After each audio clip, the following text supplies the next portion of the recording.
Benvidos e benvidas a todas e todos. Bueno, xa vexo por aí a xente bastante activa no chat, a Anxo, Monstro da Empanada, Contando Miñocas, uns clásicos que, bueno, vou aproveitar porque como estou estrenando un micro, non sei se me escoita mellor, peor, non se me escoita, dicide por aí polo chat, porque tiño dende fai un mes e non o provei ata hoxe. Está aí do Rei, que tal, canto tempo.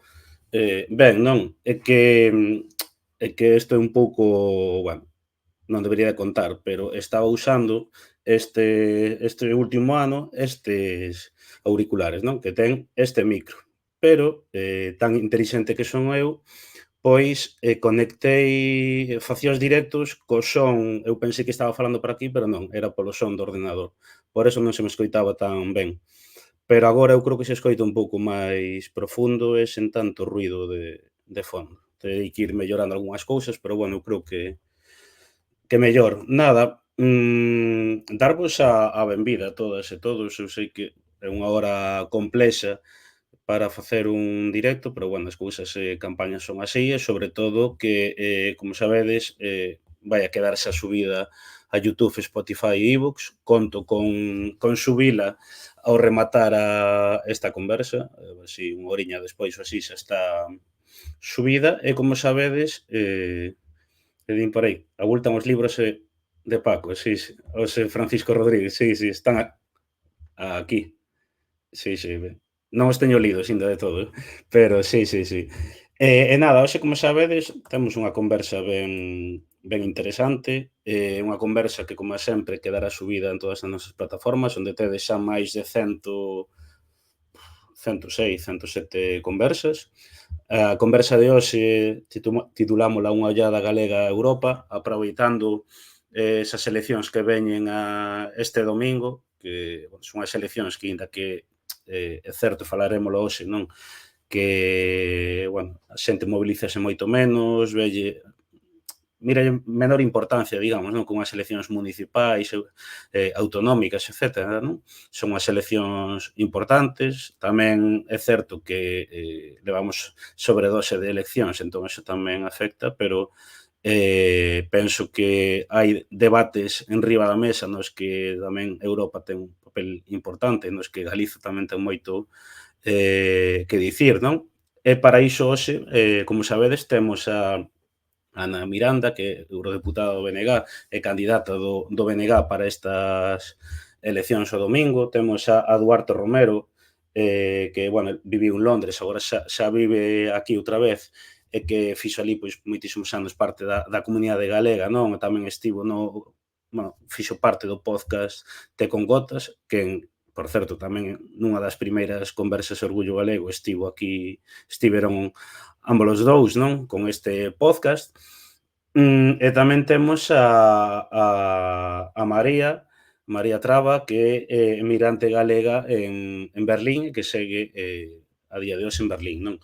Bueno, tamén de Duarte, que non comentei antes, que o teño por aquí debaixo, se me equivoco que me corrixa, xornalista investigador de audiencias, non?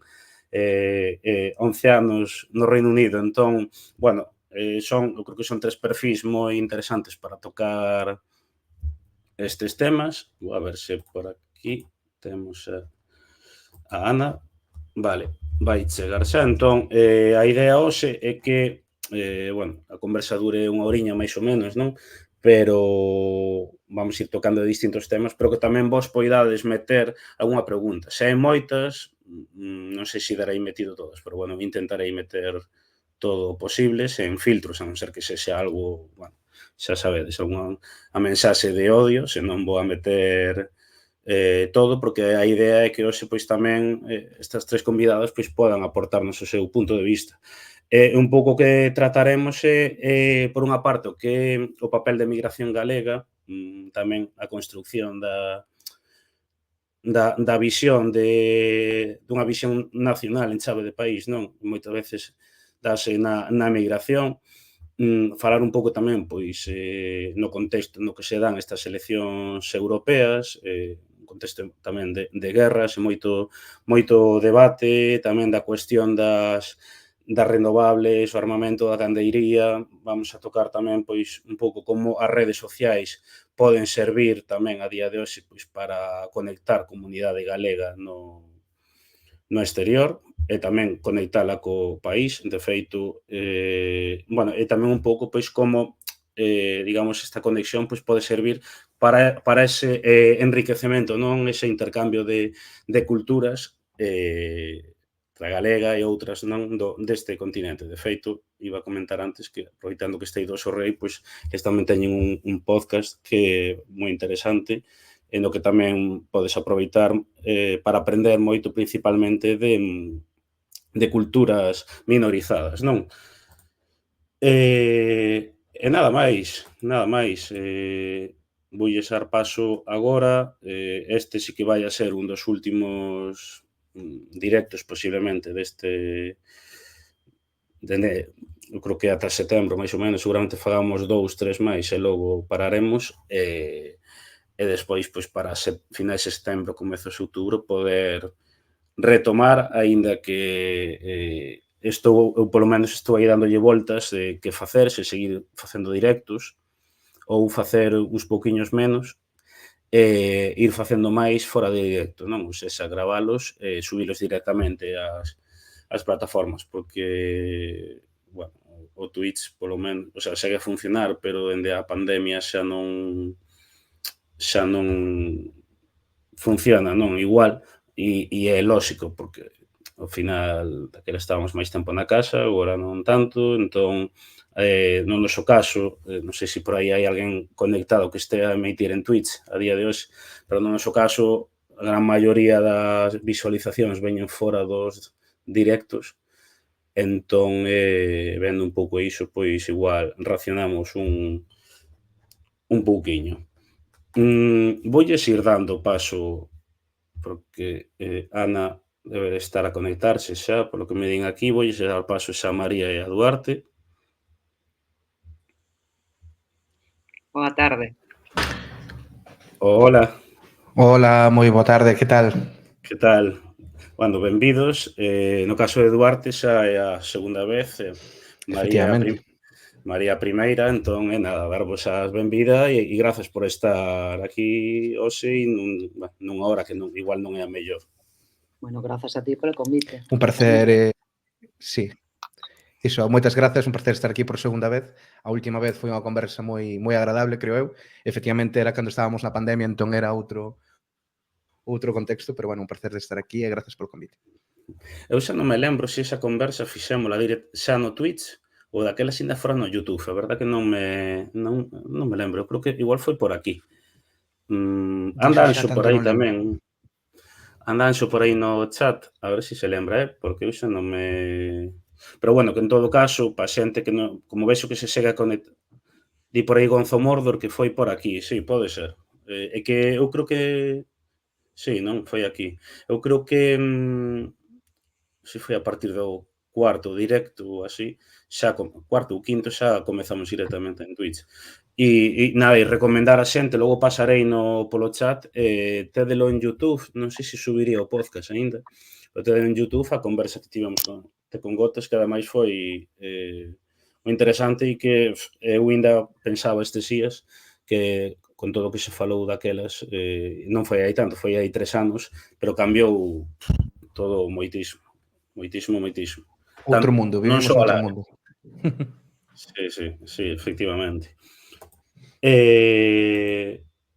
Vamos a ver que me vin por aquí. É que xa sabedes que Ana anda correndo un lado para outro.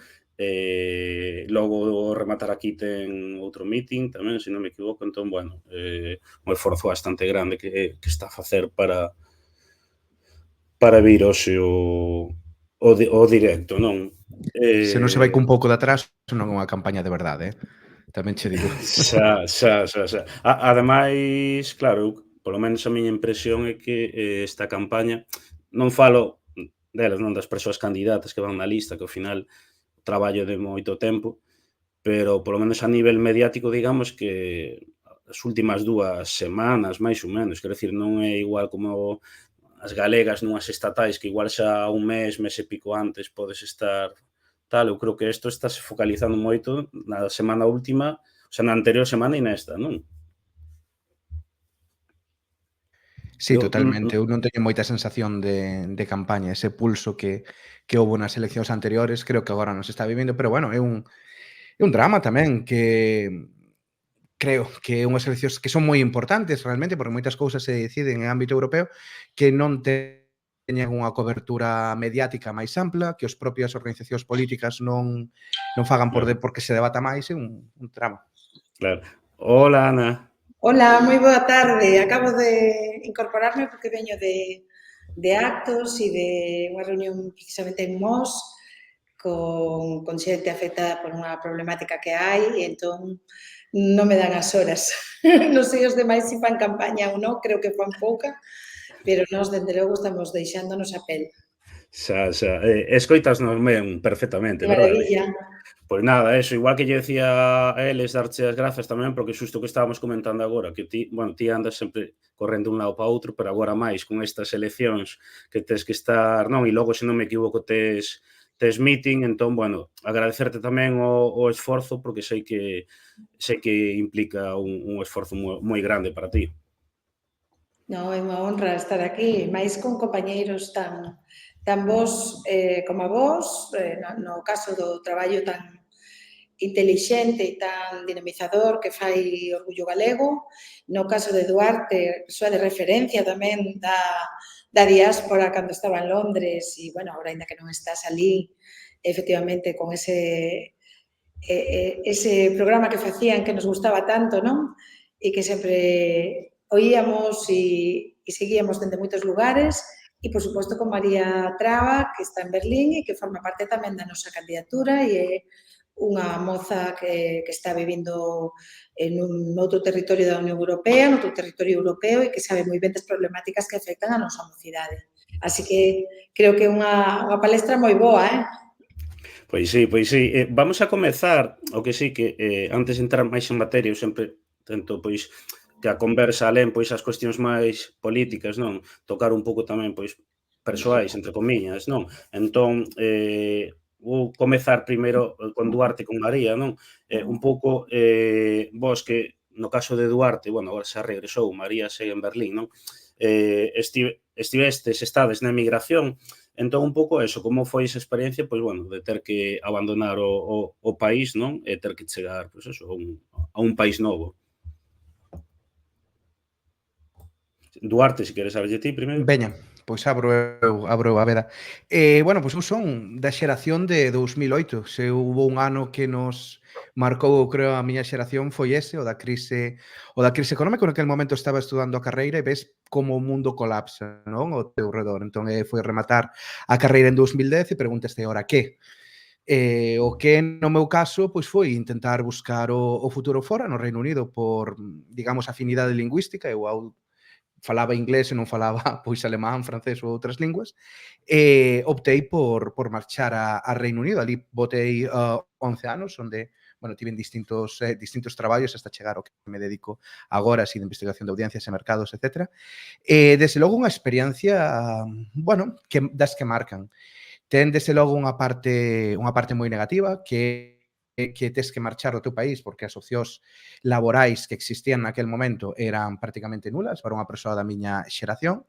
De feito, moita xente, moitos compañeros cos que estudei acabaron marchando, algúns tanto fora do Estado español, outras partes do Estado español, pero moi pouquiña xente quedou en Galiza traballando. Se ben foi unha experiencia dura, tamén creo que tivo un punto de enriquecedora, non visto agora que xa estou de volta e logo de pasar 11 anos alá, o feito de contactar con culturas, experiencias moi distintas tamén axuda a ter unha visión do mundo máis ampla, ter que tamén, xa falaremos disto despois, pero repensar a túa identidade nun contexto no que xa non é o teu país. Bueno, creo que foi tamén unha experiencia enriquecedora, aínda que dura por momentos, por suposto, sí. No teu caso, María, que ti estás en Berlín, non? A día de hoxe. Si, eu sigo en Berlín, vou facer nada agora a finais de setembro, 5 aniños. Entón, sí que é certo que igual eu vim para aquí en 2019 e acórdome o pouquiño de chegar, empezou todo o tema do COVID. Entón, a verdade que inicialmente para min foi unha experiencia moi complexa, non? E moi dolorosa. Evidentemente non podo falar por todas as emigradas, porque unha vez que estás na emigración e coñeces pois todo o abano da emigración, entendes que hai moitos tipos, hai moitas experiencias e hai moitos contextos, non?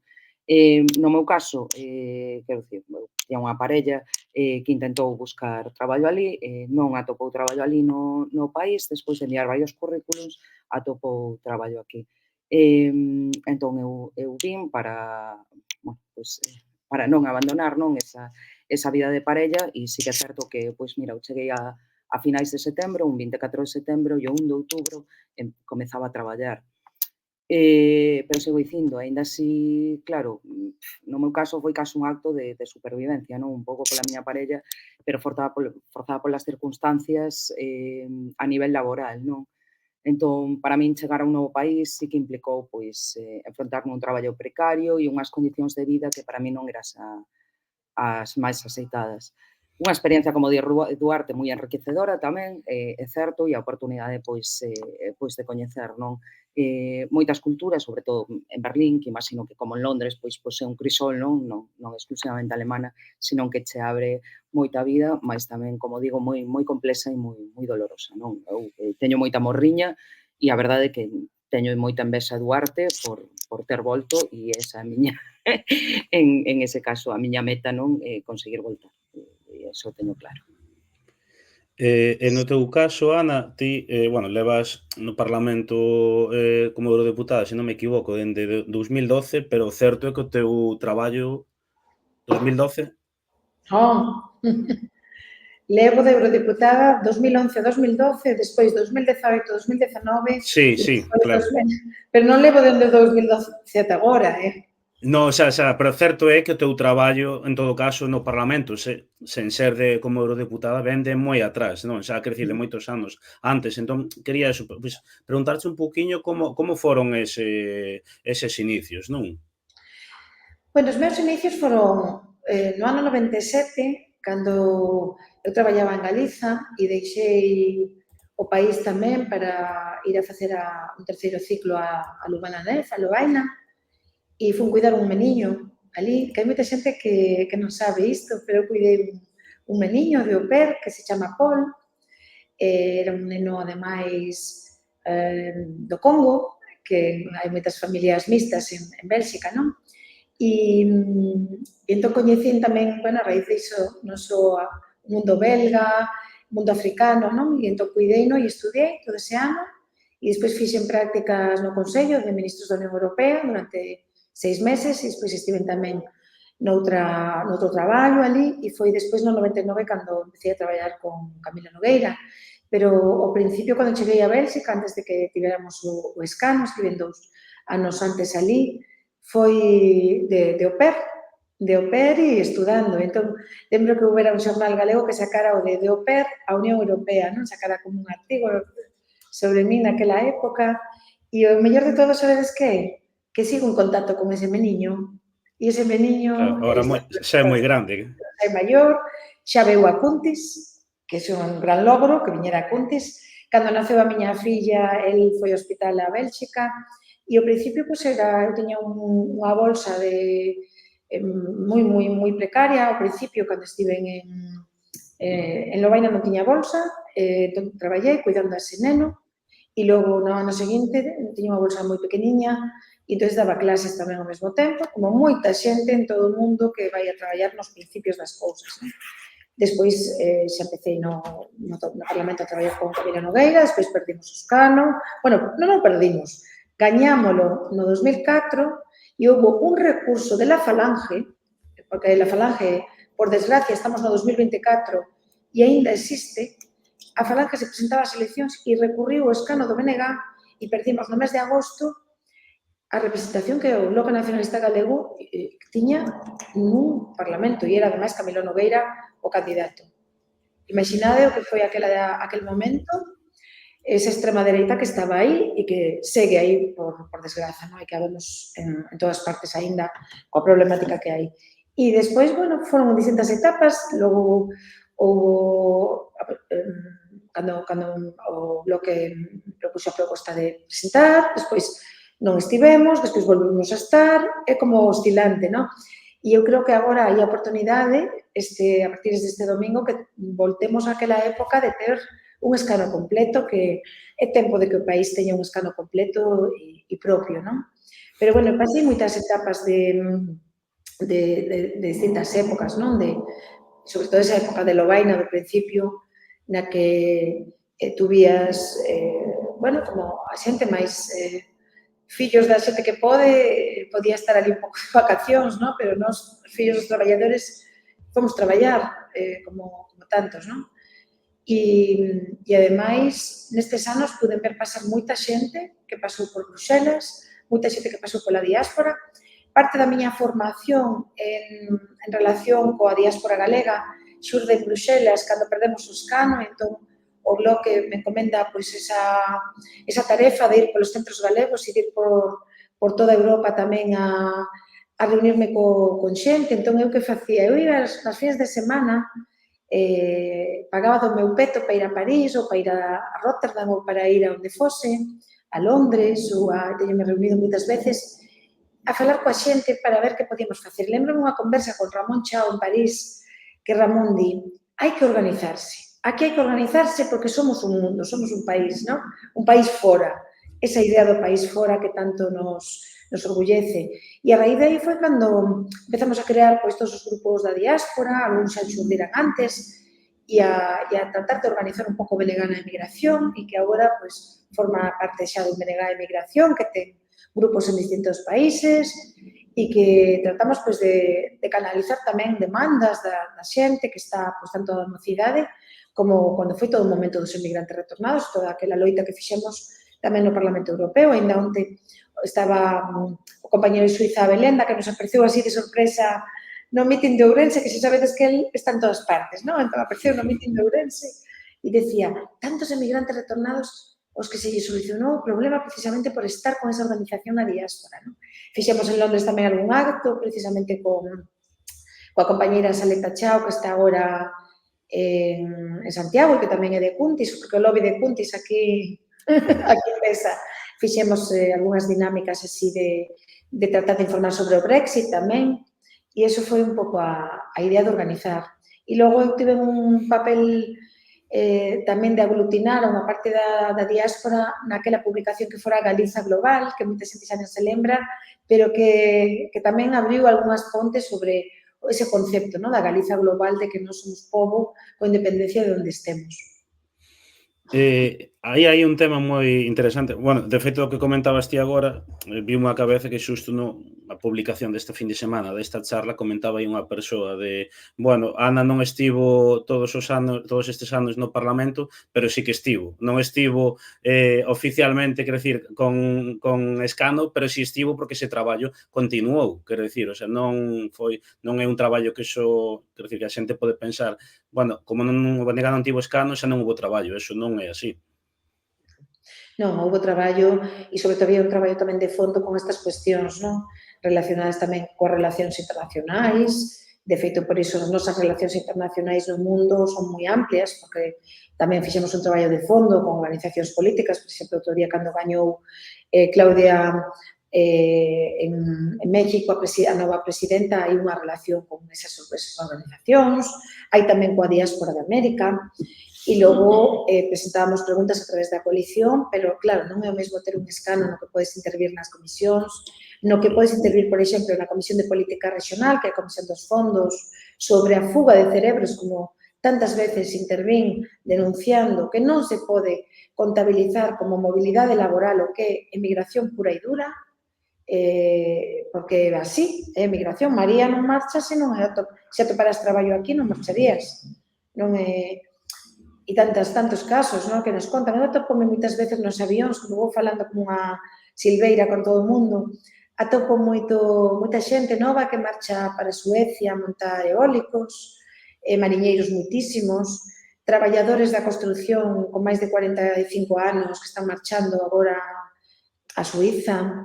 Cando vas nun avión, por exemplo, con líneas directas, atopas a moita xente que vai contando os seus casos, moito fontanero tamén que está marchando, enfermeiras, moitísimas, e falas con elas, e falas coa xente, e vai contando e dicen, non, se eu quero estar en Galiza, o problema é que non hai un traballo decente, un traballo en condicións boas, e é por iso que tamén levamos ao Parlamento Europeo esta problemática, moitas veces, mesmo recentemente, na comisión esta que vos decía dos fondos, denunciouse moitas veces. E tamén o tema da necesidade de ter un apoio a nivel cultural. Agora acabo de estar en Bos Aires e decían ali as compañeiras do BNG de Bos Aires que fan falta cursos do CELGA, suprimíronse por parte do Partido Popular. Póñenos a unhas horas, además conectados por Zoom ou por cualquier sistema digital, pero por que non se crean postos de traballo para que vayan lectores de galego, lectoras como era antes, que era unha forma de creación de emprego?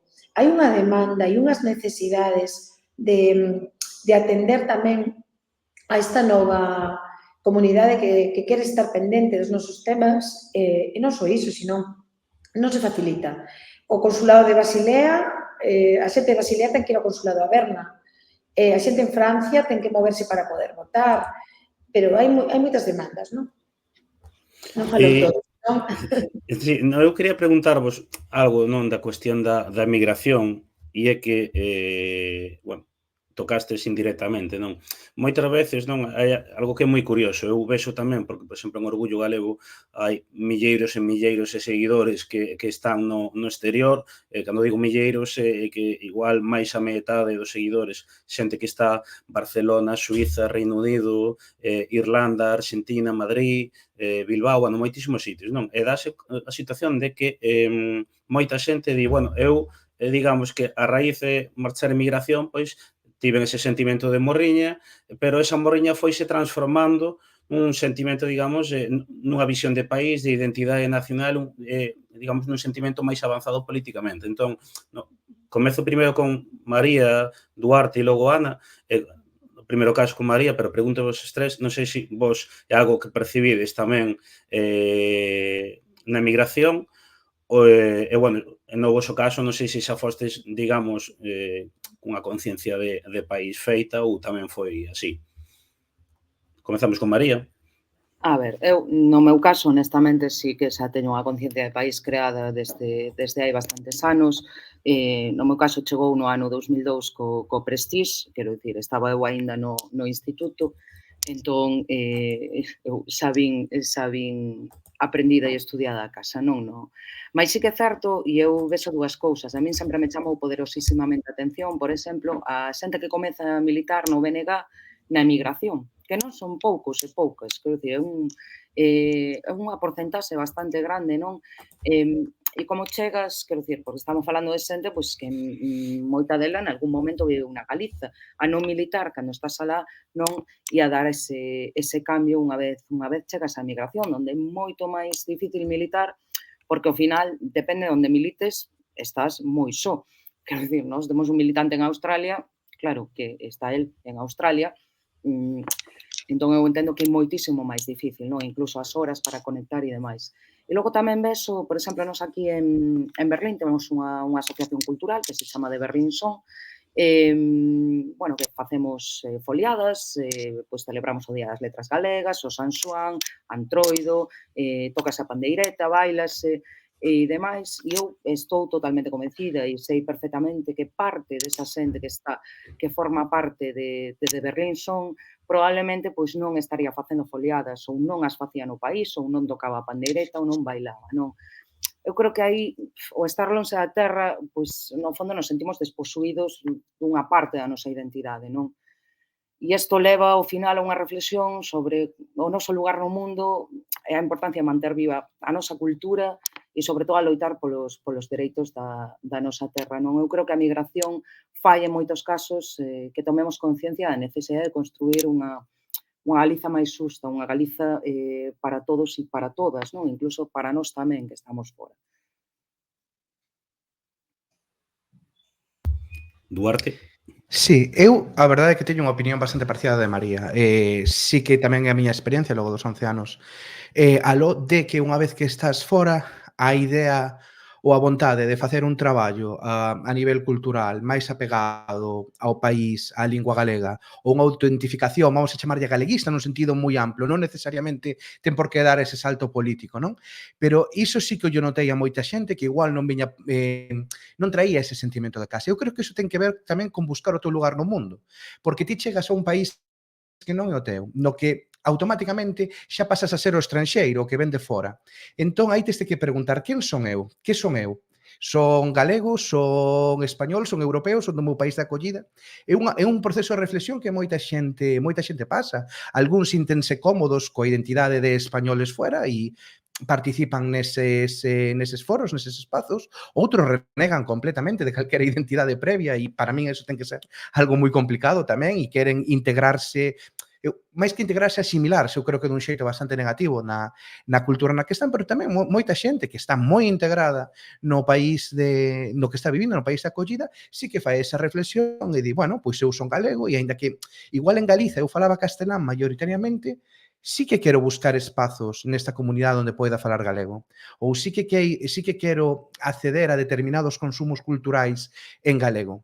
Eu, a maiores o te con gotas, outra das cousas nas que eu participei moito cando estaba en Londres, era unha asociación cultural que se chamaba Galician Film Forum, que basicamente era un club que organizábamos proxeccións de películas en galego en Londres. Ademais, facíamolo, a nosa idea era facelo de Galiza para Inglaterra, que era o país no que vivíamos, e facíamolo en galego e todo en inglés. Eran as dúas linguas que utilizábamos, os títulos en inglés, os coloquios eran en galego e inglés, levamos a directores, levamos a produtores, levamos a xente que traballou nas películas, actores, actrices.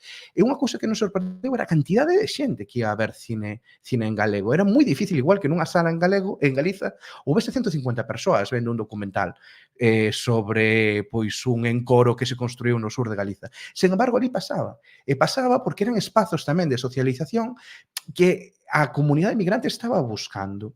E iso facíase en clave, eu creo que moi galeguista, de reivindicación do país, de reivindicación da cultura e de reivindicación da lingua galega. E para moita xente foi un proceso moi novo, que non necesariamente o traían da casa, e que foi o resultado dese proceso de reflexión persoal de quen son eu e como me quero proxectar neste país que non é originariamente o meu, no que estou vivindo.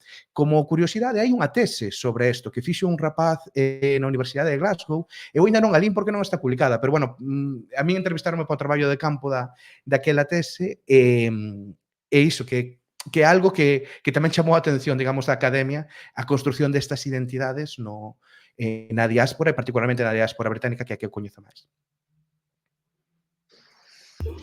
Pois, no meu caso, cando cheguei a Bélxica, había xa algunha xente galega ali, eu xa levaba a conciencia posta, pero ali había algunha xente como Xavier Queipo, como a Librería Orfeo, como outras persoas que estaban, bueno, pues xa traballando en Bruselas e que crearon unha asociación chamada Couto Mixto. Esa asociación deu moitas conferencias, convidou a escritores, artistas, deu debates, tivo un papel moi importante en determinados tempos ali, precisamente para concienciar e trasladar a realidade europea cuestións galegas dende un punto de vista de que tamén en Bélxica as galegas e os galegos que residíamos ali tivéramos alternativas distintas seguramente aos modos de organización tradicional dos centros galegos, non?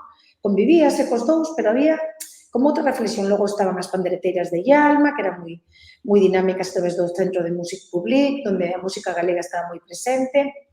E eses anos foron moi fructíferos, deronse conferencias alucinantes, chegouse a organizar por parte da xente que estaba no Couto Mixto o Festival de Cannes en Bruselas, ou seja, como unha réplica do Festival de Cannes con proxeccións nos primeiros cinemas belgas.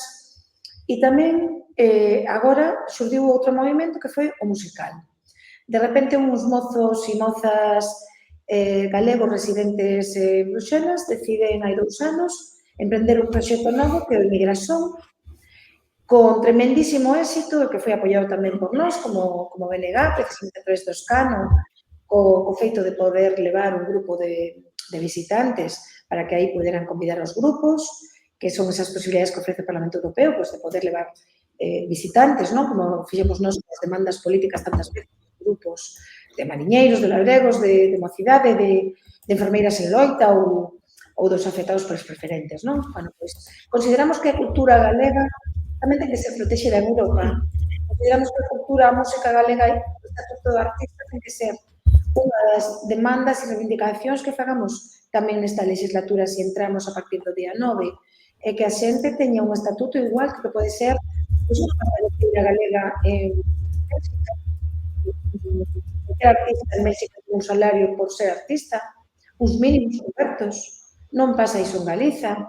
Bueno, pois entón o que pasou ali foi que ese grupo de mocidade emprendeu un proxecto que era levar grupos galegos de actualidade a Bruselas a un festival chamado Emigración, además o nome acertadísimo, e fixose a primeira edición este ano, a segunda edición este ano, xa nun sitio maior, e hai demanda, hai inquedanza de estar presentes no país. Ao final, é estar presentes no país.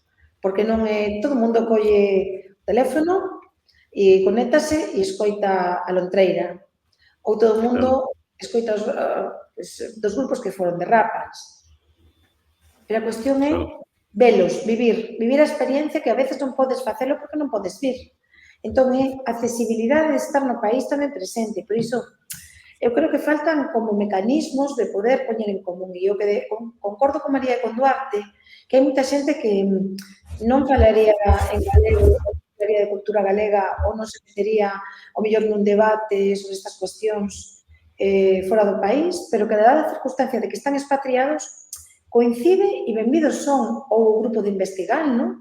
De investigadores, investigadoras no exterior, que tamén se presentou hai pouco nunha conferencia en Bruxelas, aproveitando que eran eses días, e diste, que potencial hai isto como non está moito máis articulado, non? Hai un país fora, un país de creadores, un país de profesionais, un país de xente investigadora, un talento que está fora, que non sempre está organizado nos centros galegos, e eu creo que estas novas formas de diáspora son moi importantes e nós estamos como coa orella moi posta xa hai moitos anos con a Galiza Global de ver que o país que está fora tamén quere participar, esa forma de participación que non sempre se dá, como por iso esa asociación de Berlín, que eu tuve a sorte de ir a Berlín aí coas compañeiras e de dar alguna charla, hai, bueno, igual 6 anos, creo que fora, non? Que estiver ali pues, un debate que houve tamén en Hamburgo, ou de falar porque hai esa demanda de que a través da utilizar ali pois un encontro de todas estas novas formas de organización, non? Na diáspora, porque creo que fan país. Din por aquí, antes de pasar a seguinte pregunta, bueno, din por aquí, Miguel, un saúdo dende Barcelona, a nosa representante en Europa e a nosa candidata de migración.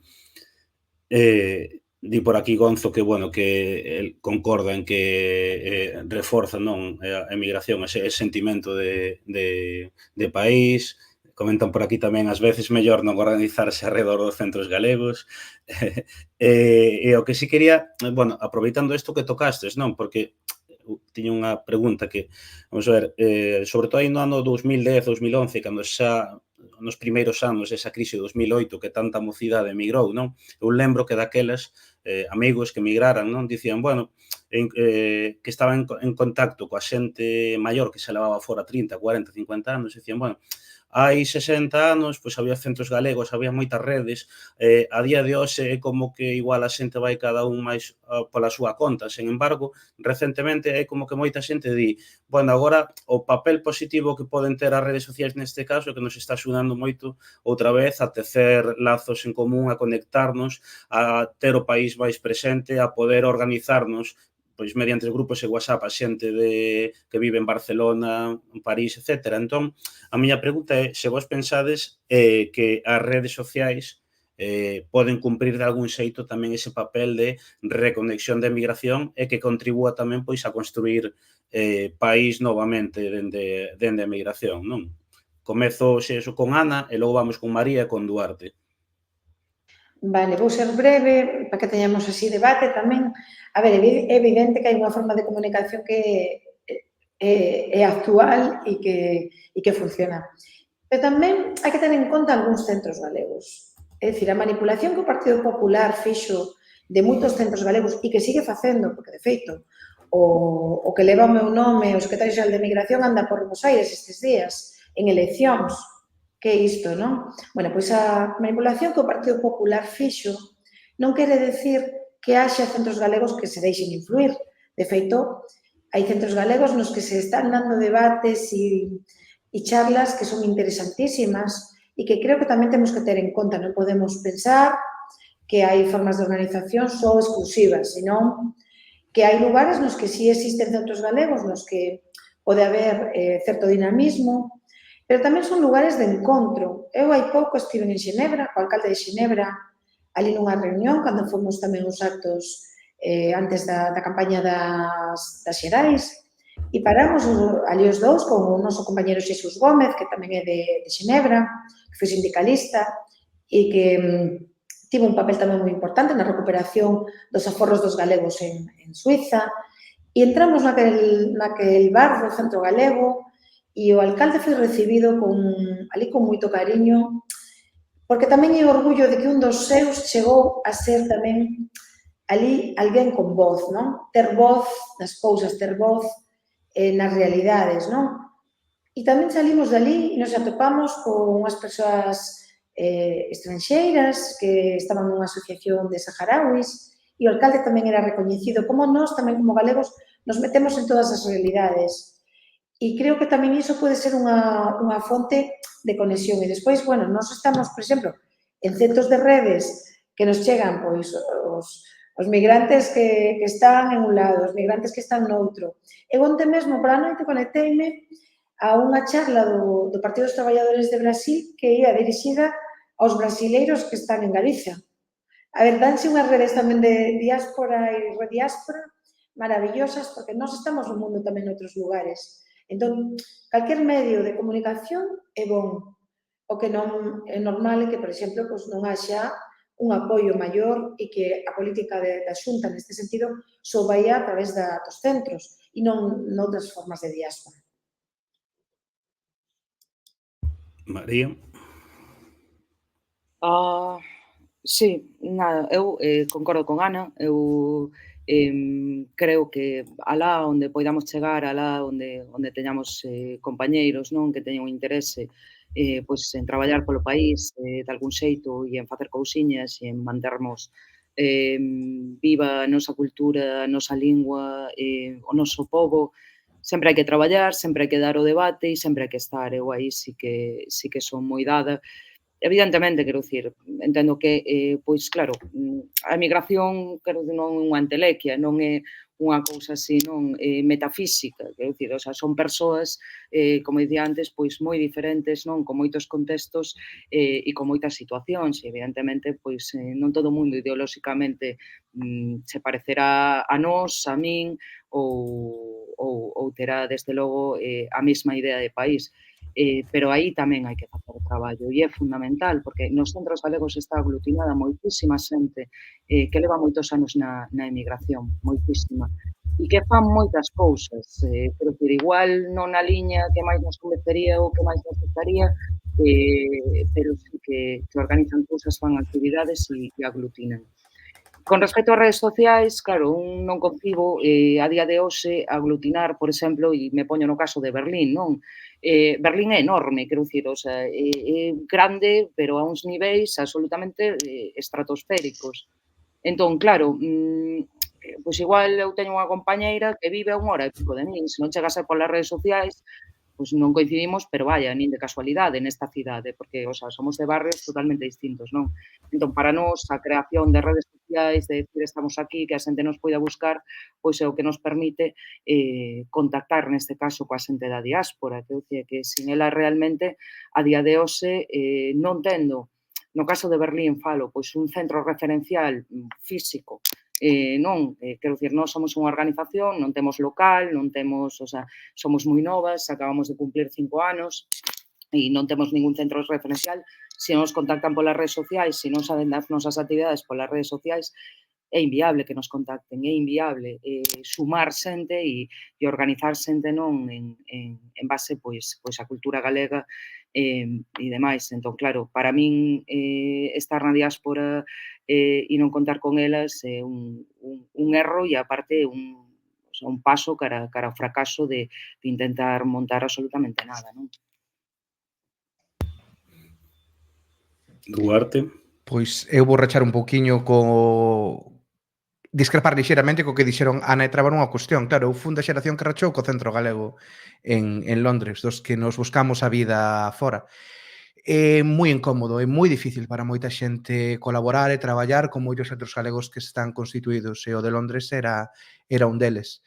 Efectivamente, teñen un espazo físico, que é algo que a día de hoxe sería imposible para calquera organización, polos prezos que adquiriron as propiedades nas grandes cidades europeas e globais, non? Pero é unha tendencia global, é imposible para unha comunidade adquirir un local.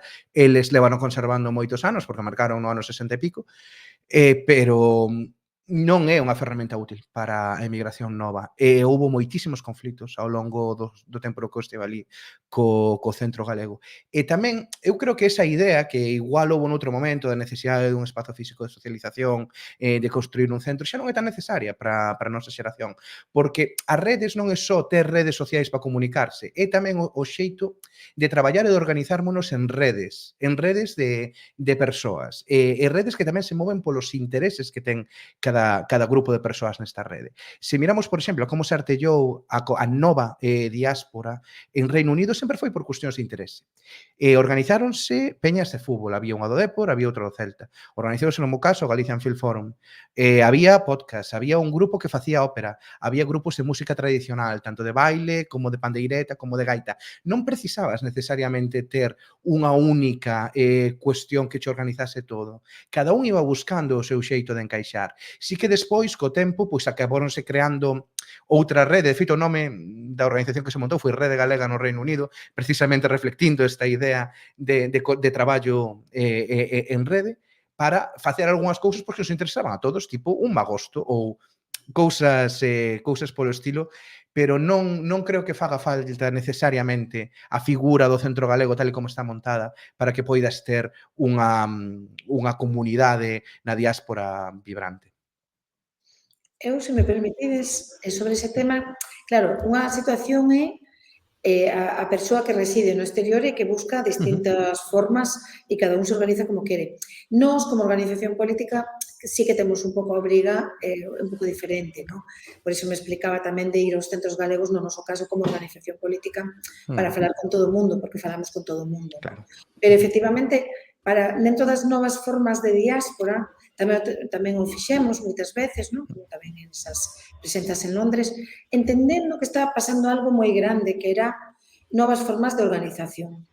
Iso foi moi importante porque precisamente houve unha parte da mocidade galega en Barcelona, en Londres, tamén en Bruselas, que non atopaba un espazo nos centros galegos e que mesmo había centros galegos que a expulsou. E pareceme moi interesante o que comentas para poñer tamén en contexto e que a veces pechaban as portas, non? A nós tamén nos pasou en Bruselas. De feito, Ana, cando viñeches a Londres, o que nutría a xente que foi falar contigo, en moitos casos era a xente destas novas redes, non? Que o feito de que viñas, pois comentabas en estes espazos casi informais e foi o que levaba non tanto os centros galegos que eran moi hostís cara todo o que non fose o que se levaba facendo toda a vida. Pero sí que comentaches unha cousa antes coa que estou moi de acordo, que fai falla darlle apoio tamén desas institucións galegas a estas formas de diáspora. É francamente difícil conseguir o recoñecemento da Xunta de Galicia como entidade galega no exterior se non é un centro galego. Non digo que sexa imposible, porque podese facer, pero a nivel burocrático é un coñazo. Nos como Galicia Filforum, sí, na lei de galeguidade. Mira, hai un caso un horror. sobre iso. Vos sabedes que a Federación de Asociacións Galegas de Argentina, a histórica federación, bueno, vinculada ao nacionalismo e tamén ao exilio, que agora ten ademais un museo de migración, non ten estatuto da galeguidade. Por exemplo, e o lugar máis activo de Bos Aires con diferencia. Ou que haxe un programa de radio en Cataluña, como había programas de radio galegos que tampouco teñan estatuto de galeguidade. Entón, totalmente de acordo. Claro. E que, ademais, para nós, por exemplo, acordame con Galicia en Filforum, que prácticamente sempre fomos autofinanciados por doazóns da comunidade, pero cando conseguimos algo de financiamento, a través de quen foi? Da Embaixada Española e de a banca. Ou sexa, ou institucións españolas ou institucións privadas. Era imposible, ou por lo menos moi difícil, ou non nos merecía a pena de pasar aquel inferno burocrático de conseguilo da Xunta de Galicia. A mí me parecía absolutamente dramático. E isto que comentabas é unha cuestión moi interesante que eu xa ligo coa seguinte pregunta, non? Que é que, claro, que tamén é parte do que queremos falar hoxe, que o domingo hai unhas eleccións, como digo, hai xente, levamos comentando toda a conversa, non? Galega por todos os lados. Entón, un pouco, digamos, no teu caso, Ana, pois, claro, hai moita xente que, bueno, para min estas non son as eleccións moi importantes, penso que non van influir moito no meu día a día, non as ve tan importantes como as municipais, non? Entón, no teu caso, un pouco, pois, que lle dirías a xente que nos está a ver agora en directo, que nos vai ver nos seguintes días fora de directo, da importancia de que Galiza teña voz en Europa e no vosso caso María Duarte para despois vos como persoas que no caso de Duarte estivo na emigración, María está, pois como pode influir en vos, pero tamén na comunidade galega que estades fora, pois esa voz en Bruselas, non? Non diríalle a todo mundo que está na diáspora, a quen é galego, quen é galega na diáspora, que si queren ter, que tamén son europeos, que ao final un galego, unha galega, aínda que este en América Latina ou en Europa, evidentemente forma parte tamén de Europa, porque somos europeos por condición tamén de pertenza a Galiza, non? Entón, hai moitas cuestións que influen no Parlamento Europeo. Nós temos este lema, como ben sabedes, non? A voz galega en Europa, a voz galega, esa voz que vai a trasladar as problemáticas. Cando hai un golpe de Estado no Brasil, a voz galega no Parlamento Europeo é a que denuncia a situación na que poden quedarse moitos galegos se houbera un golpe de Bolsonaro. cando Milei agora quere intentar privatizar unha gran parte das políticas sociais e tamén reducir os dereitos adquiridos en Argentina, quen o estamos denunciando somos a Voz Galega no Parlamento Europeo. E non estamos denunciando só porque haxa galegos na Argentina, sino por unha cuestión tamén democrática. Entón, a nosa voz ten dúas causas. Ten a causa, neste caso, galega de defensa dos temas do país, pero, por outro lado, tamén hai unha causa democrática, antifascista, unha demanda de relacións internacionais xustas, de denuncia de cuestións aberrantes como o que está pasando en Palestina. Entón, ternos a nos ali como Voz Galega no Parlamento Europeo o que pode posibilitar é que se leven as súas temáticas. Mira, leváronse o tema dos emigrantes retornados de Suíza, leváronse ao Parlamento Europeo porque hai un acordo de asociación con Suíza. Leváronse o tema das conexións de avións, levouse todo o tema do recoñecimento de títulos de todo o mundo. Sabedes por qué? Porque o Parlamento Europeo ten relacións con todos os países nos que nós temos diáspora. Entón, hai acordos bilaterais de recoñecimento de títulos nos que o Parlamento Europeo pode tamén preguntar e pode presionar para que se cambien cousas. Entón, é importantísimo. E logo, que se queremos, todo o mundo ten unha orixe, todo o mundo que está fora ten unha orixe en Galiza, non? Tes ou unha familia, ou tes un arraigo, ou tes uns amigos, ou tes un sentimento de pertenza. O feito de que teñamos unha voz do Parlamento Europeo que fale de nós como povo, creo que tamén é poñernos no mundo. É a única institución internacional onde podemos ter voz internacional. Nós non estamos na ONU porque non temos un Estado, pero nós sí estamos no Parlamento Europeo que actúa como unha pequena ONU e na que tamén, fixadevos, o propio Camilo Nogueira levou no ano 2003, se non me lembro mal, a emigrantes de todos os centros galegos de América para tamén defender ali a súa condición de galegos. E iso foi moi importante. Eu diríalle ás persoas que nos estades vendo que se hai alguén que defenda os intereses galegos en Europa é o BNG. E o BNG porque demostrou en temas de migrantes retornados, temas da mocidade galega, a solicitude de que se recoñecera o feito da emigración da mocidade, máis de 100.000 persoas nos últimos 15 anos, que se recoñeza como un feito para tamén que Galiza reciba fondos europeos que se teñan en conta o brain drain ou fuga de talento. E logo tamén está o feito cultural, non? Nós somos un pobo como calquera outro e eu, por iso, sempre nós estamos con este lema, a voz galega en Europa, pero que é a voz galega tamén das persoas da diáspora en todo o mundo. Nós somos os únicos que falamos da emigración galega no Parlamento Europeo, non o fixo ninguén máis. Eu falei no incluso, fíxate, coa comisaria de Política Regional, con Elisa Ferreira, que é portuguesa, falei na nosa lingua, e decíalle, é que nós somos a diáspora segunda máis grande de Europa, a diáspora segunda máis grande, e é unha diáspora europea tamén. Os centros, as propias delegacións da Unión Europea no mundo terían que estar atendendo. Mira, agora pasounos un caso en Cuba dunha situación dunhas persoas que querían traballar ali no sector pesqueiro e pedironnos a nós esa xestión precisamente para falar coa delegación da Unión Europea e houve unha xestión positiva.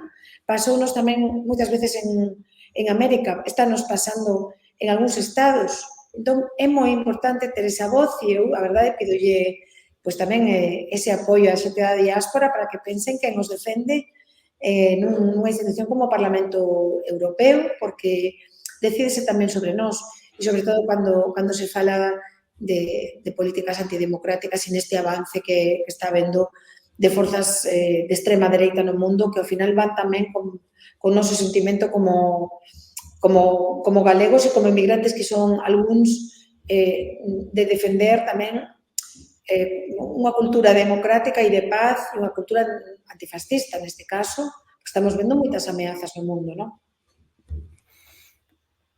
No vosso caso, María e Duarte, un pouco eso, como pensades que pode influir no día a día, non, na emigración ou na propia emigración no exterior? Doulle Dalle, veña, dalle ti, Duarte. Eu diría tamén unha cuestión, que seguro que é algo no que moitos galegos que están na diáspora reflexionaron, sobre todo na diáspora europea. Os nosos dereitos políticos na emigración son moi limitados. Non temos, en moitos casos, dereito a voto en todas as eleccións nos países nos que estamos. Eu non sei exactamente como en Alemanha, en o Reino Unido se podía votar nas eleccións locais ou naquelas eleccións que tivesen un carácter regional, non podía participar en referendos, non podía, que tiveron moita importancia no Reino Unido nos últimos anos, non podía participar en eleccións xerais. Entón, en certo sentido, non existes para o país receptor, non existes políticamente, non eres relevante para os políticos de ali. Sin embargo, sí que somos relevantes para as forzas políticas de Galiza ou do Estado español.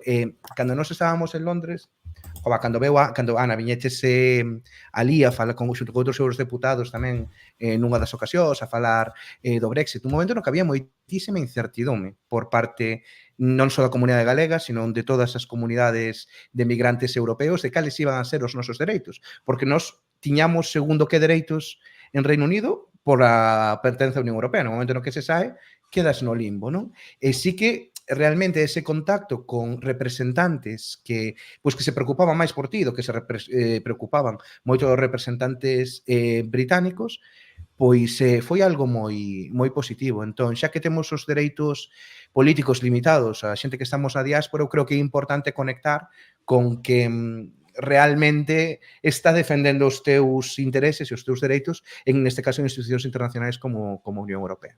E creo que iso, é unha reflexión engadida que, a todo o que dixo Ana, que desde logo estou moi de acordo. María? Sí, eu concordo maioritariamente con Ana, con Duarte, vendo tamén un pouco o tempo no que vamos, non me quero estender moito, pero, poñendo exemplos concretos, os fondos de cohesión, as políticas de pesca, directrices medioambientais, eu creo que hai cantidade máis que sobrada de cousas non para poñer enriba da mesa que pasan polo Parlamento Europeo e que nos afectan tanto vivindo desta diáspora como para a xente que vive en Galiza. Quero pensar ou chegar a pensar que estas eleccións teñen un carácter menor, eu creo que é un erro e, sobre todo, poñendo un exemplo xa incluso para a xente que vive en Galiza, non?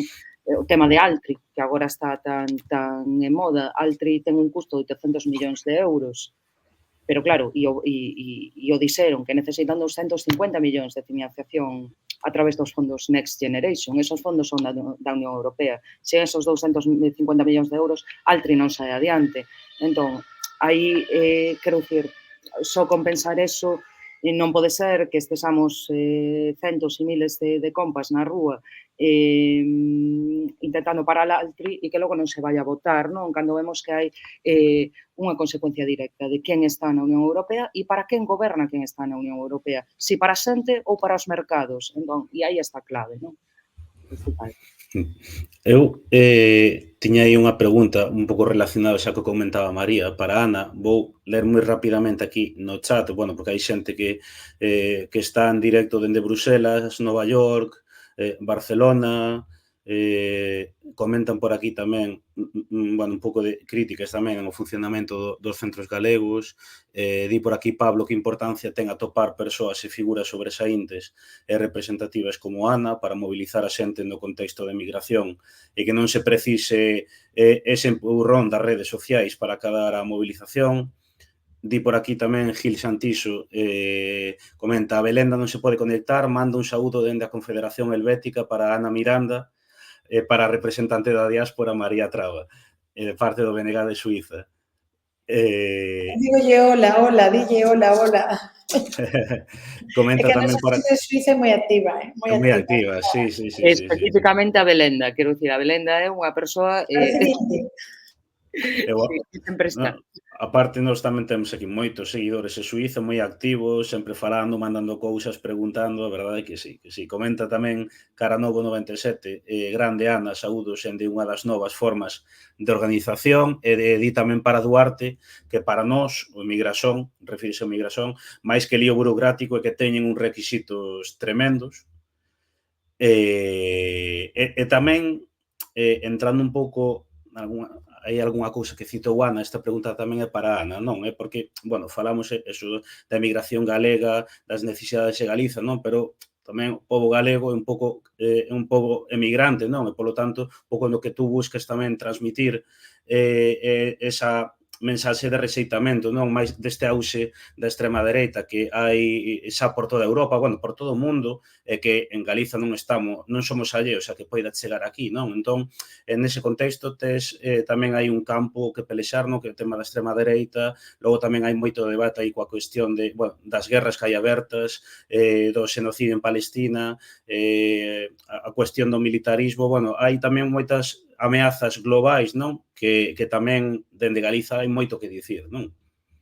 A verdade é que sí, aparte que a nosa posición solidaria, precisamente porque somos un pobo emigrante, tamén é ter unha posición antirracista, unha posición totalmente ao contrario da xenofobia, non?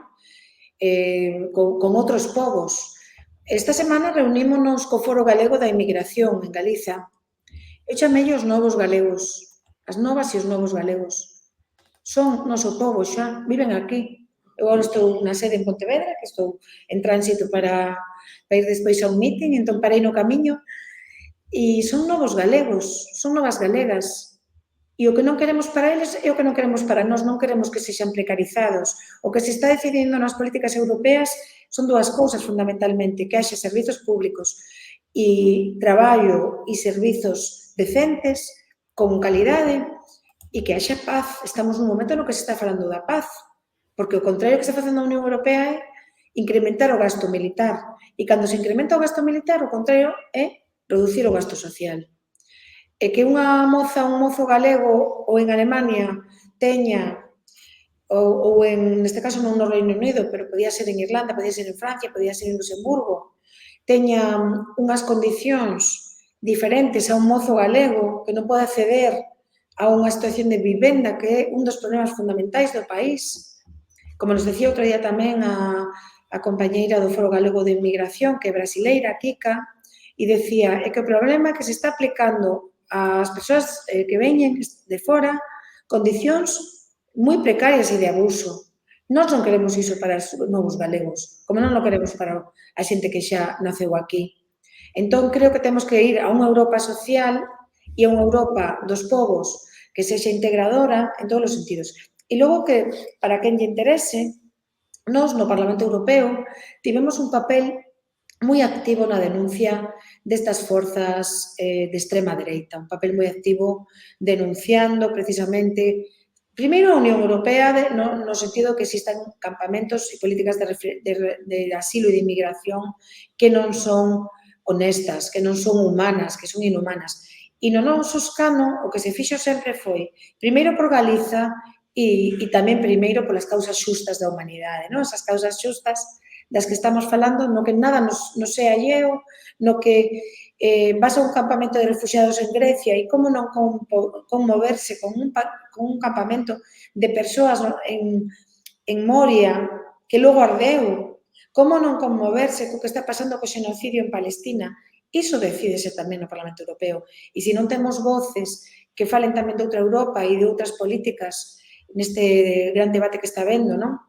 E aí creo que hai outro elemento que comentaba antes tamén Duarte, que o feito de que en políticas europeas estáse decidindo tamén sobre a que modelo vamos, a que modelo educativo, a que modelo de vivenda, a que modelo tamén fiscal, se queremos paraísos fiscais ou non, se queremos portas giratorias ou non. E nós, polo menos creo que os que estamos aquí, os 4 que estamos aquí, tiene o caso de Orgullo Galego Borxa xa facendo unha labor exemplar que é a comunicación e a interacción de un pobo, non? Ao final, a través deste portal, María traballando no seu, en Alemania, Duarte traballando en Galiza e eu traballando por todos nós, de alguma maneira, no Parlamento Europeo, que estamos construindo tamén unha comunidade. É unha construcción de comunidade, porque senón non habería estes fíos invisibles que crean que fan que teñamos que estar tamén no Parlamento Europeo defendendo as cousas de todos, porque ao final somos unha comunidade, son as cousas de todos. A paz non é un valor dos galegos, ou a xustiza social, ou a igualdade, ou o antirracismo. Cando eu denuncio o caso de Samuel nun debate sobre a homofobia no Parlamento Europeo, tamén estamos falando da xente de Uganda que sofre o mesmo problema. Cando se denuncia un campamento de refugiados, Nós non queremos tampouco que agora o señor Milei, por exemplo, en Argentina, ataque aos cidadáns que ali viven galegos reducindo políticas sociais e, por iso, a primeira reacción que houve dentro dos políticos galegos foi a nosa en preocupación porque destrúa políticas sociais que, ao final, benefician a nosa xente ali. Entón, temos que estar moi atentos porque esa extrema dereita está organizada a nivel mundial e vai en contra dos nosos dereitos como seres humanos, non? No centro, o que pasou co centro de Casa Galicia en Montevideo foi un caso especulativo, non? De vender os intereses dunha construcción que fora o patrimonio social de crear hospitais en Casa Galicia, que é unha institución importantísima a nivel de Montevideo. E eu lembro que estaba en Chile, estaba na investidura de Boric en Chile, que Ana Pontón iba a ir e se puxo enferma naqueles días, non pudo. Entón chamanme os compañeiros do bloque de ali de Montevideo e din, ven para cá porque se está producindo unha destrucción do patrimonio galego e da identidade galega en Montevideo. Colleu un avión de Chile a Montevideo e había unha manifestación convocada xigante. Eu vime hasta un pouco abrumada na que se nos pedía apoio e axuda, nós despois levámoslo ao Parlamento Galego, pero ali estábamos, porque era unha maneira tamén de decir estamos para o que se precise, non só para as festas, como vai o PP, nós non estamos só para as festas, estamos cando hai os problemas reais, como cando foi o Brexit. E entón foi impresionante, porque sabedes o que iba a pasar? Que a estatua da Santiña de Sorei ia a perderse, ia a malvenderse, que os galegos quedaban sin asistencia sanitaria. E que fixemos? Falamos co Frente Amplio de Uruguai e, nomeadamente, coa parte do ex-presidente Mujica, e eles nos axudaron moitísimo a levar esa cuestión trasladada á propia política do Uruguai. E hoxe en día é un casus belli ali. Hoxe en día están imputando os responsables dese espolio. Entón, que importante é que teñamos estas redes, que estemos en comunicación, porque, como di o propio Pepe Mujica, nada nos é alleo. Nada nos é alleo xa. Pois sí, totalmente de acordo. Mandan por aquí saúdos en de Barcelona, di Gonzo que a democracia debe servir a dignidade dos povos e as persoas, e tamén no voso caso María Duarte no seu estadía no Reino Unido, tamén son países no que a extrema dereita ten forza, non? E cada vez máis, tanto en Alemanha como no propio Reino Unido, non? Sí, totalmente. Bueno, antes quero dicir unha cousa que me gustoume moito que dixo o que dixeches, Ana, de falar de novos galegos. Creo que é, desde logo, un debate moi importante que vamos a ter que dar en Galiza nos próximos anos, porque as nosas cidades están cambiando, son cousas dos tempos. Cada vez hai máis xente que decide facer o seu fogar con nós, que veñen doutros territorios, e que experimentan situacións tamén complicadas, de precariedade, falta de rede de apoio, de falta de visibilización política, ainda que moitos teñen dereito ao voto, non necesariamente o exercen ou non se lles ve facer parte da sociedade civil e sociedade política, non? Creo que empezar a falar de que son novos galegos e non deixarlle ese espazo á extrema dereita para que usen o discurso do medo contra que en moitos casos está máis desprotegido é un deber que temos todas as persoas de esquerdas e progresistas non só de Galiza, senón do mundo, porque efectivamente a extrema dereita está moi organizada en toda Europa, pero tamén podemos crear redes de solidaridade con movementos por todo o mundo que están enfrontándose ao mesmo monstro. Movementos de persoas migrantes, de feminismo, movemento obreiro, de distintas culturas, que podemos traballar nesas redes de solidaridade para darlle unha resposta a esta extrema dereita que mete medo. E antes, ao principio da conversa, Ana, falabas da Falange, no? De como sacou o escano no 2003, entendo que debo de ser. Agora dan máis medo incluso, porque antes a Falange era aquela cousa friki do xugo das frechas, pero que agora modernizáronse, cambiaron o xugo das frechas polo nome de dicionario e consiguen moitos máis apoios. Desde logo, creo que é importante trazar estas redes e enfrontarlo. Nestas eleccións vai a ser fundamental que a extrema dereita non saque un resultado importante no Parlamento Europeo, porque pode ter situacións moi regresivas para todos os povos de Europa. E se me permitide simplemente polo tema da lei DONT e do que poida pasar, nós que imos con papeleta do BNG, a papeleta do BNG é moi clara, que pon aquí, pero a nivel Estado, que imos nunha coalición E porque é unha circunscripción estatal, e pola lei DOM pode ser ou un escano para o BNG ou un escano para a extrema dereita, precisamente no sur. Entón, hai que facer todo o posible para parar a esta xente que a que nos anula como pobo, a que anula os migrantes, a que anula as persoas que cada un que sinta como queira, a que anula a nosa lingua. Mira, no Parlamento Europeo, cando fixen a intervención, cando viu o presidente do Estado, fixen a intervención en galego, bueno, no galego que se pode, no galego internacional ali, e de repente dixeronme en castelán. E además eran varios, era un de Vox, unha do PP, que además está nas listas como señora principal, cabeza de lista, e logo estaba un que estaba en Ciudadanos e que ahora está no PP. É dicir, todos xuntos sentados no mesmo foro, porque además móvense, cando hai determinados debates e se sentan todos xuntos. Xa están ali xuntos, eso que hai que decir, xa están ali xuntos. E dixeronme, habla en la lengua del Estado por la que fuiste elegido. Imaginade, eu non me inmutei porque xa sabía que non lles gusta cando falamos na nosa lengua. Seguín falando e pensei para mí, é que xa o estou facendo. Que non mo permite o Parlamento Europeo nunha das súas variantes, que sería oficial galega, pero que teñamos a sorte de poder usala. É increíble, son dunha inmoralidade. Cando fixemos todas as denuncias pola situación do salvamento de rescate no mar Mediterráneo, no Océano Atlántico, na fronteira de Melilla, esta xente anula. Por iso eu sempre digo, as persoas novas, os novos galegos, por favor, tampouco votedes por estas forzas que nos anulan como seres humanos contra a dignidade. Hai forzas como nós, como BNG, pois que estamos con atención a estes problemas. Hai anos que levamos dicindo que o uso das falsas noticias, dos fake news, dos bulos, ian a ser unha ameaza para a democracia. Hai anos que levamos dicindo e viuse despois. E nada nos é alleo, non? Porque, ao final, o que pase en Berlín, o que está pasando agora atacaron hai pouco, non? Un compañeiro meu da Comisión de Política Regional, a Matías Ecke, un deputado socialista que lle pegou un neonazi, que estivo hospitalizado. Eu sentome con el no propio Parlamento Europeo, é dicir, podía ter pasado a min, podía ter pasado a calquera. Isto está pasando. Logo, o que está pasando coa criminalización dos migrantes en toda Europa. Entón, nós temos que ter posicións abertas de denuncia do que está acontecendo, non?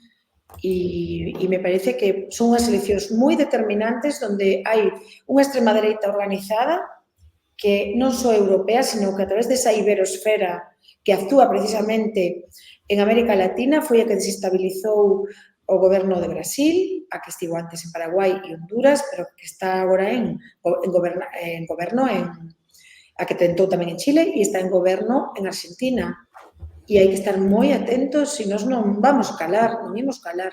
Por iso tamén hai que estar ali para non calar.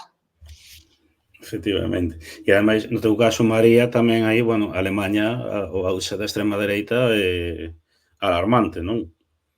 Sí, é absolutamente preocupante, sobre todo con un país que ten a historia que ten, aínda por riba, non? Quero dicir, a FD, que é o partido de extrema dereita, e o partido nazi están falando as enquisas que vai quedar de segundo agora para as eleccións europeas. Ten bastante voto na zona de Saxonia e por aí, e é preocupantísima a situación, non? Como decían, o sea, porque, claro, a nós, quero dicir, nos anula como migrantes, absolutamente como persoas, o sea, que non chegamos nin a esa categoría, non? Entón, xa non por unha cuestión ideolóxica, que tería desde outro espazo, desde outro contexto, senón que aínda vindo aquí, pola miña situación persoal, non? Ou varias delas, quero dicir, a miña condición de migrante, a miña sexualidade, a miña condición de muller, claro, deixarme nunha categoría ou anularme completamente como persoa. Entón, para isto sí que aquí é onde hai que trazar unha liña vermella e hai que trazar a máxima resistencia posible para denunciar isto, porque aquí nos vai a vida e que vai a vida moita xente. Entón, por iso é vital pois ese traballo en todos os foros, esa concienciación en todos os eidos nos que estemos, non? Eu aí non e con isto pretendo explicar un pouco tamén o dos centros galegos, non? Eu aí non distingo, para min é tan vital, quero dicir, pois eso, o meu traballo, como cando estou tomando algo, como alá onde vou, non? Todo aquilo que poidamos sumar é vital para o noso futuro e o futuro de moita xente. Isto me lembrame a cando hai un ano máis ou menos, cando xusto fixeron a publicación sobre Suíza, falárame unha persoa, bueno, maior, que levaba toda a vida en Suíza, e que dicía, bueno, nalgúnas zonas de Suíza, cando nos viñemos pa aquí, había nalgún referendos, non, contra os inmigrantes, e decía, representábanos os galegos e os italianos e portugueses especialmente, non? Dicía, bueno, os galegos que os españois, pero a maioría éramos galegos. Como que, bueno, xente que viña a quitar os postos de traballo, que, bueno, que viña a roubar as mulleres, bueno, un discurso que a día de hoxe dicía, está a repetirse en Suíza, di, sin embargo, a día de hoxe, os que, digamos, os que levamos toda a vida aquí somos e fora, somos brancos, estamos máis ou menos aceptados, decía, e a día de hoxe en Suíza é o mesmo retórica, pero contra, pois, xente que ven de Asia, de África, etc. Non? Entón é como unha volta ao pasado, ou sea, uns discursos ao pasado, pero presentes, e neste caso, pois, contra refuxiados, non? Entón, eso xa ligando coa última pregunta, eu que dicía, Orgullo Galego ten milleiros e milleiros de seguidores por todo o mundo, galegos e non galegos tamén, xente que, pois, que non é galega, que non ten ningún vínculo con Galiza, pero que sí que lle interesa o noso país, a nosa lingua, a nosa cultura, pero como digo tamén, eso, pois, que vos fagades unha idea, o Instagram de Orgullo Galego, a cidade que máis seguidores aporte Barcelona, non?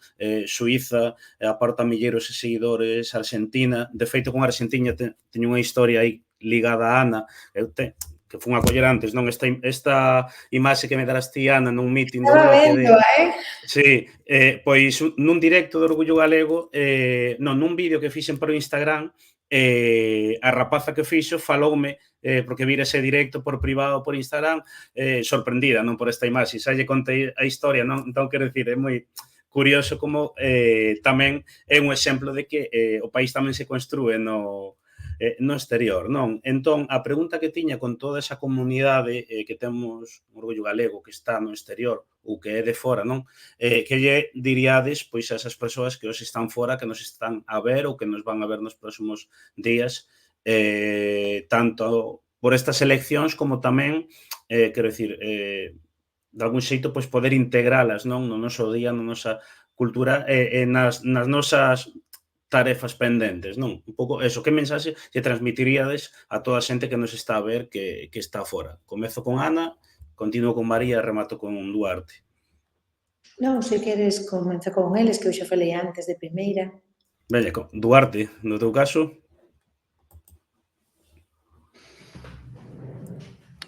Pois é unha boa pregunta. A ver, eu non sei, que mensaxe deixaría a comunidade? A ver, eu creo que... a ver, quedei un pouco en branco, que vai María antes que a min. Perdón. Sí, un pouco, eso, pois vos, dende a vosa experiencia, no caso de María Duarte, na emigración, pois un pouco que lle diríades a toda esa xente que nos está a ver fora, que está hoxe fora tamén. Bueno, eu, aproveitando que xa estamos rematando, hai así a dous grandes bloques de persoas o que lle quero decir algo específico, e aproveito os compas do BNG Emigración, mandarles un saúdo, por suposto, e moitas grazas polo seu traballo, como sempre, non? E por aportar todo, con todas as dificultades que teñen, todo o que poden para a campaña e para todo o que facemos. E outro, as compas de Berlín Son e os compas de Berlín Son, que grazas a un chat que temos no que non paran de escribirse e que están moi atentos a este directo agora mesmo, e tamén mil bicos e que nos veremos en breves. E para o resto da diáspora que non teño a sorte de coñecer, pois eu sí que lles diría que nunca se esquezan de onde veñen, non? Que manteñan viva a nosa lingua, a nosa cultura e que, se poden, participen tamén activamente na vida social e na vida política dos seus sitios de acollida, non? Eu creo que temos que ser internacionalistas e eu, desde logo, teño os mesmos valores e os mesmos ideais aquí que no país, e alá onde este intentarei aportar o meu grande area para construir un mundo máis xusto para para todas un mundo mellor, non? Entón, eu o que lle recomendo eso, que o que lles digo é que intenten manter sempre a nosa cultura, a nosa lingua viva, que a precisamos e que alá onde estén sigan loitando por unha Galiza máis xusta, soberana e por un mundo máis xusto. E que a súa voz é esencial. Antes de darlle paso a Duarte, voulle dar paso a Ana, porque estaba vendo agora, sei que ten un meeting ás 8, entón vamos a deixarlle primeiro a ela e que logo xa poida marchar para non retela aquí máis tempo. Bueno, eu diríalle ás galegas e aos galegos que nos están vendo e que, ademais, teñen este portal tan auténtico e tan vital tamén para a nosa cultura, para a nosa participación social, política, como pobo, ¿no? Que primeiro somos un pobo.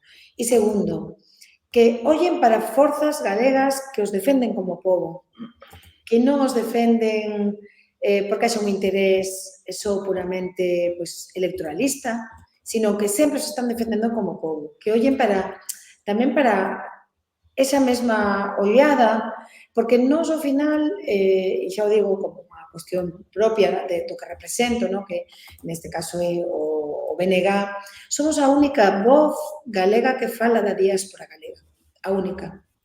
E iso tamén creo que é importante que se saiba para todo o mundo que nos oye, porque cando levamos as problemáticas, xa sexan nos parlamentos europeo, do Estado ou galego, non somos a única voz que está falando deles en todos os momentos, non só cando hai eleccións. Iso creo que tamén é interesante. E, ademais, defendemos a existencia como pobo alá onde hai un galego, alá onde hai unha galega, precisamente porque hai uns vínculos, hai unha lingua, hai unha cultura, e nós nos consideramos un pobo. O pobo é o pobo galego, non? E iso é o que temos tamén que tratar de ter, ese orgullo galego para o mundo. E xa me despido porque teño que ir a un meeting, quedan 3 días para as eleccións, estamos pelexando moito e vémonos estes días ou noutro directo que poida participar. De verdade que é unha honra moi grande. Borxa, María e Duarte. No meu caso, darche as grazas moi rapidamente. Vémonos este xoves, sí, en Vigo.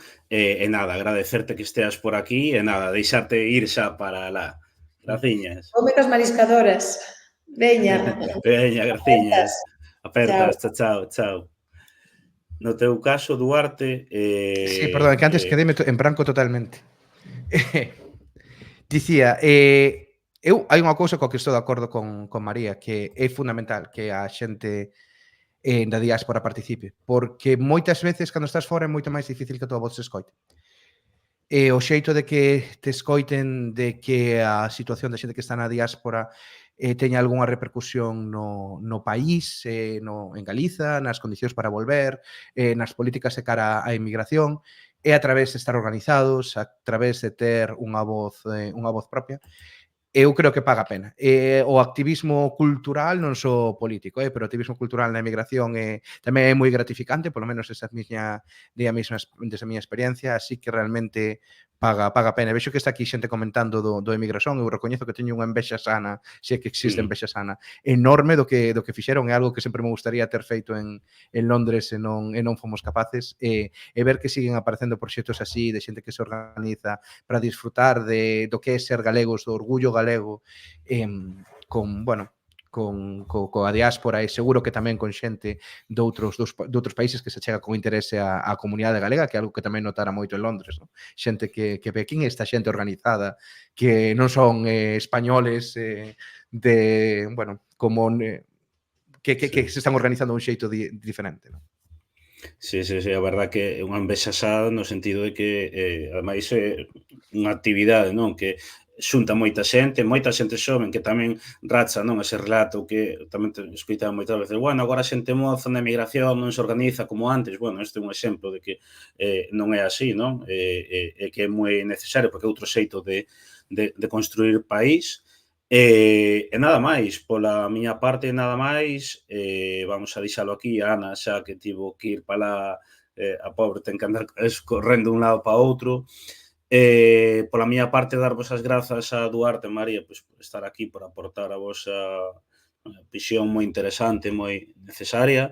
Tamén comentar a xente que nos está a ver que un anaquiño quedará subida esta conversa nas nosas plataformas, e nada, como digo, eso, pues, darvos as grazas, moi agradecidos, e, bueno, que podamos vernos pronto en persoa, se non por aquí novamente noutra conversa. Moitas grazas polo convite. Moitas grazas, Borja. Se andades pola patria, verémonos ali, e se non, malo será que non coincidamos algún día. Espero voltar ao país máis antes que tarde. Pois sí, nada, eu vou a despedir 2 minutiños a conversa, e nada, deixo-vos marchar xa, vale? Moitas Graciñas, grazas. Hasta logo. graciñas, Duarte, María, chao, chao. Aí estamos, bueno, agardo que vos parecese interesante, a verdade que, bueno, tiña máis preguntas, non, para facer, pero tampouco queríamos que fose algo moi extenso, e ademais, pois, bueno, Ana xa fixo bastante esforzo en poder facer un oco para esta conversa, e nada, moi interesante, agradecido tamén a toda a xente que comentou, quedoume aí, bueno, pues, un poquinho tocar máis cuestións non vixentes a día de hoxe en Europa, pero, bueno, o tempo dá para o que dá. Como comentaba antes, quedará subida na nosa canle de YouTube, tamén en formato podcast no iVoox e no Spotify.